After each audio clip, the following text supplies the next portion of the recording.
Hello and welcome to the San Bernardino County Department of Public Health Accreditation Training for Program Leads and Subject Matter Experts. Congratulations on being selected to participate in this exciting journey. So how do I get started? The first thing to do is make sure you have access to your training packet materials that were provided for Program Leads and Subject Matter Experts. We're going to start by looking at the materials located on the left-hand side of your training packet. The first item we're going to look at is your welcome letter. You may have several welcome letters that were provided to you depending on how many domains you've been assigned to. This particular example is the welcome letter for Domain 2, Investigate. The focus that you need to pay attention to is the domain team contact information located at the bottom of the letter. Each domain team will have different contacts listed.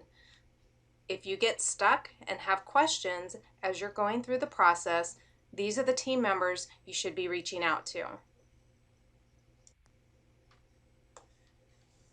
Let's take a look at how to read the Public Health Accreditation Board standards and measures.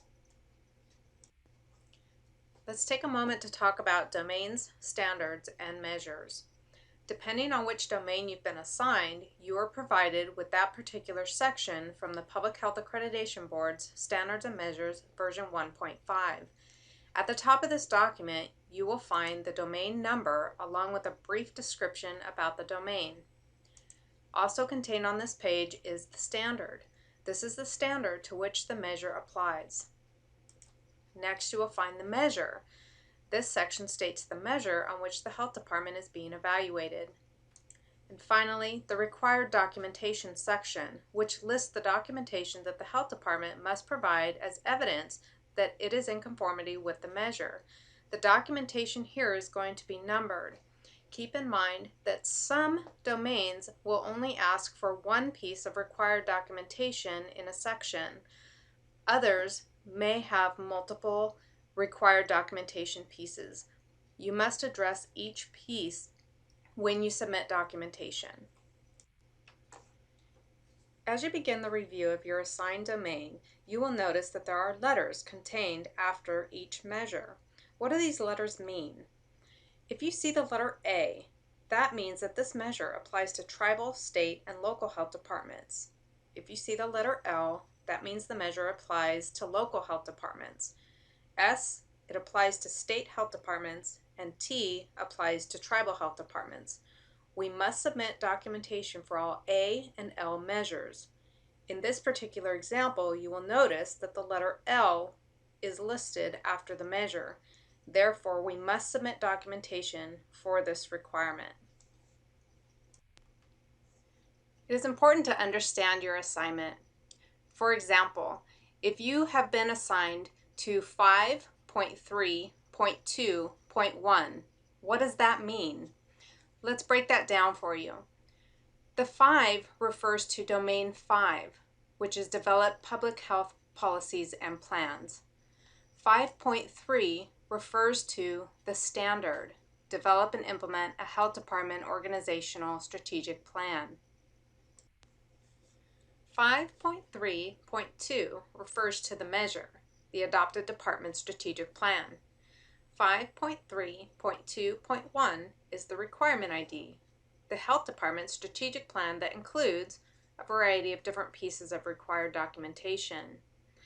This is an A measure, therefore we must submit documentation for this requirement. Continuing to use 5.3.2.1 as our example, you will see within your packets you are provided with program survey responses. All programs within the Department of Public Health were surveyed to discover whether or not they had relevant documentation. For this particular requirement, Community Vital Signs has indicated that they have documentation. They have also identified a gap, as well as a solution on how to fill that gap.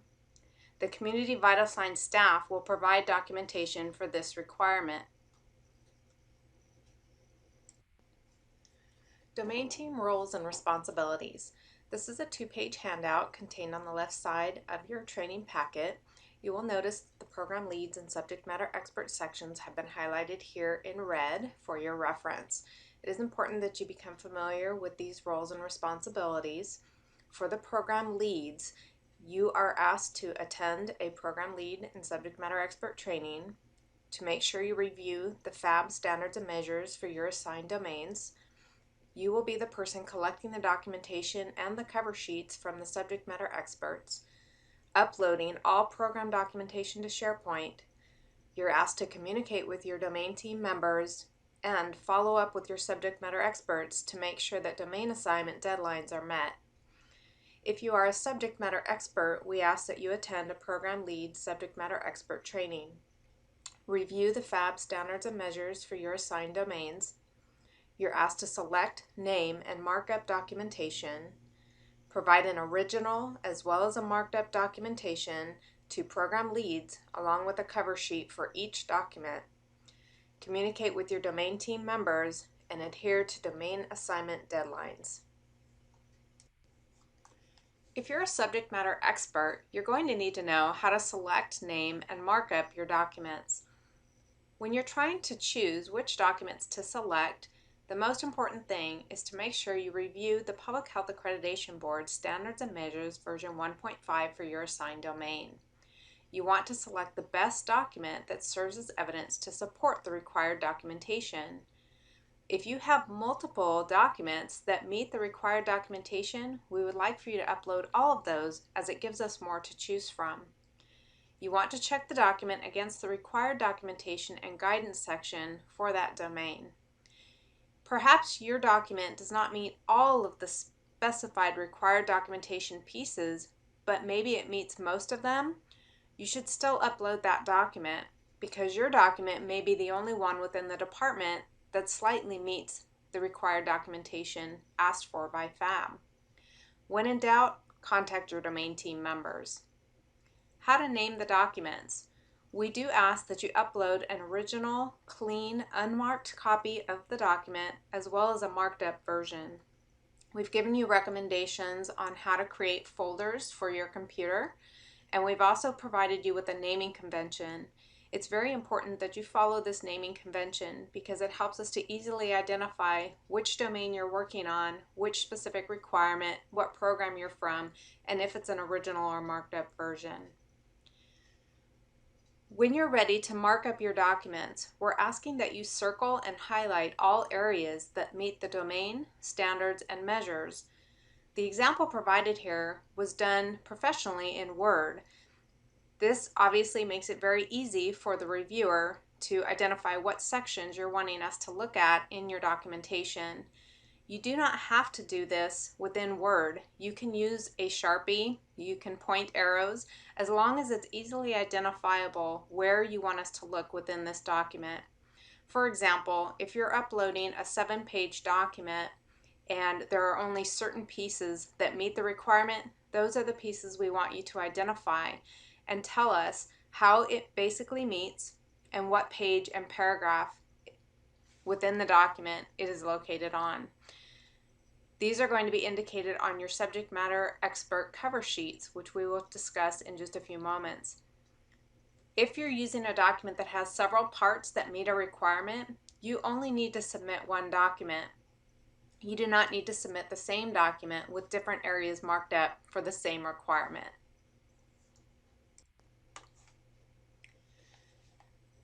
In addition, if you are uploading a document where the entire document applies, we need you to indicate that at the top of the document, as is shown on the left-hand side and highlighted in yellow across the top. This lets the reviewer know that you want us to look at all pages of that document. Please keep in mind that if you're uploading a large document, it's very imperative that you highlight those areas that apply. For example, in a 60-page document, that's not necessary to upload in the marked up version. You only need to upload those sections that apply and are highlighted. In the original version, we would need all 60 pages. Just a few notes. If your document is not clearly marked up, it will be returned to you. Also, if you have documents that need to be combined in order to meet the requirement, as an example, a meeting that you attended where you have sign-in sheets, agenda, and minutes, please combine them as one document and upload them together. This is the document cover sheets for program leads.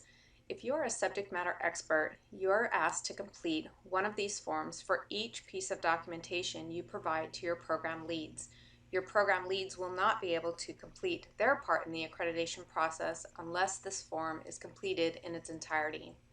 Some of the questions that you are asked, beginning in the upper left-hand corner, please provide your program name, your name, phone number, and email address. Please tell us what domain you are working on, the standard, measure, and required documentation piece.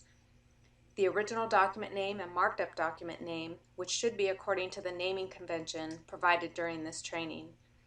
A short description of this document. For example, this is a flyer used by the health education staff to promote car seat safety at a local health fair. Total number of pages, an internet and intranet link if you have one. For example, this could be if you are providing a screenshot from a website. Where did this document come from? Was it developed by the Department of Public Health, San Bernardino County, the state, federal, or other? If other, please type that into the space provided and let us know where the document originated from. Is the document final, meaning it's not a draft? FAB will not accept any documentation that is in draft form. Is the document signed and dated? A logo will count as a signature. Has confidential data been blacked out or removed?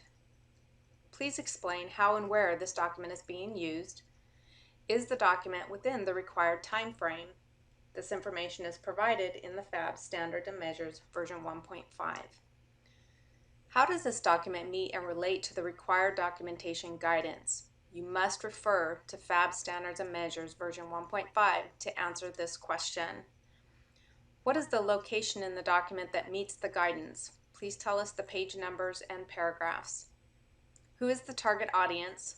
What is the funding source? Any notes and comments you would like to tell us about this document? Do you have an original and marked up document to go with the cover sheet? If yes, you provide the original and marked up document along with this cover sheet to your program lead. If not, you need to make sure that you obtain your original and marked up document to provide to your program lead along with this cover sheet. This is an example of a completed subject matter expert document cover sheet. You'll notice that each section is clearly marked and identified.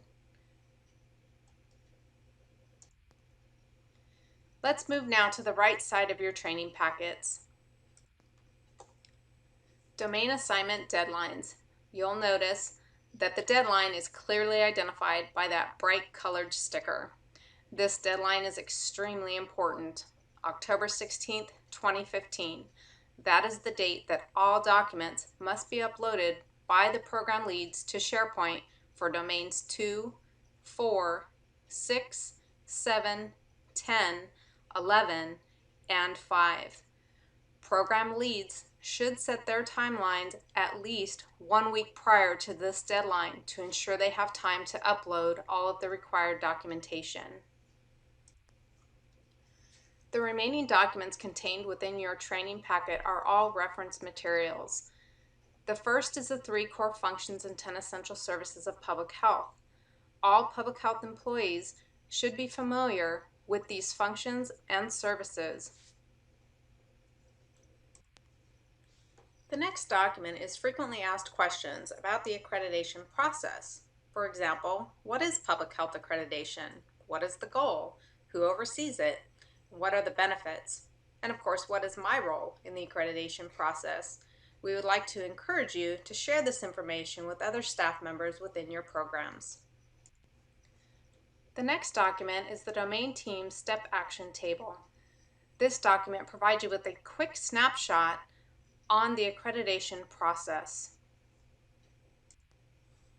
The next document is another look at the accreditation process. This document outlines the various steps that will be taking place. Step 1, the administration reviews the domain and selects an administrative champion and domain champions. Step 2, the administrative champion and domain champions attend training. Step 3, domain review meetings with programs are held to identify subject matter experts. Step 4, administration and the Department of Public Health leadership identify 1 to 2 program leads. Step 5, program leads and subject matter experts attend training. Step 6, program leads and subject matter experts are asked to collect and upload documents for domain champions to review. Step 7, administrative champions and domain champions review documents and submit to the Accreditation Leadership Committee leads for evaluation. Step 8, the Accreditation Leadership Committee members complete their evaluations. Step 9, the accreditation coordinator compiles the results into a self-assessment matrix to help us identify the department's strengths, weaknesses, and gaps. This document provides you with an overview of the accreditation domain teams. There are 12 domains, and therefore there are 12 domain teams. Each team is made up of the accreditation coordinator, the accreditation leadership committee domain lead and co-lead, administrative champions, domain champions, program leads, and subject matter experts. Some of our larger programs, such as environmental health services and animal care and control, may have more subject matter experts than some of our smaller programs. Some programs may not have any subject matter experts at all and only have a program lead assigned who also works in the capacity of the subject matter expert. A good example is vital statistics. This document provides you with a flow chart of the documentation collection process. This is for all of our visual learners. This basically walks you through steps A to Z on how to move a document forward to your program leads. If you see a red box, that basically means you need to go back a step in the process. Once you reach the final step indicated by the green triangle, that means you have successfully provided all of your original and marked up documents to your program leads, who will then upload the documents to SharePoint and submit it to our domain champions. Now we get to that most important question, the Emacs time coding. Coming directly from our Chief Financial Officer, we have all been advised to please use our general program code with the activity code 0990 for any accreditation-related activities. It is very important that you use this activity code to help us track how much time we are spending towards our accreditation efforts. Communication is key. Communicate with your domain team members. If you have a question, please do not hesitate to ask. Do not spend a lot of time trying to figure something out. Just call or email one of your team members. We are all here to help. And finally, we would like to say thank you. Thank you for your support and cooperation. If you have questions or need assistance, please reach out to your domain team members who are listed on your welcome letters. This truly is a department-wide effort. We look forward to working together to obtain accreditation for the San Bernardino County Department of Public Health.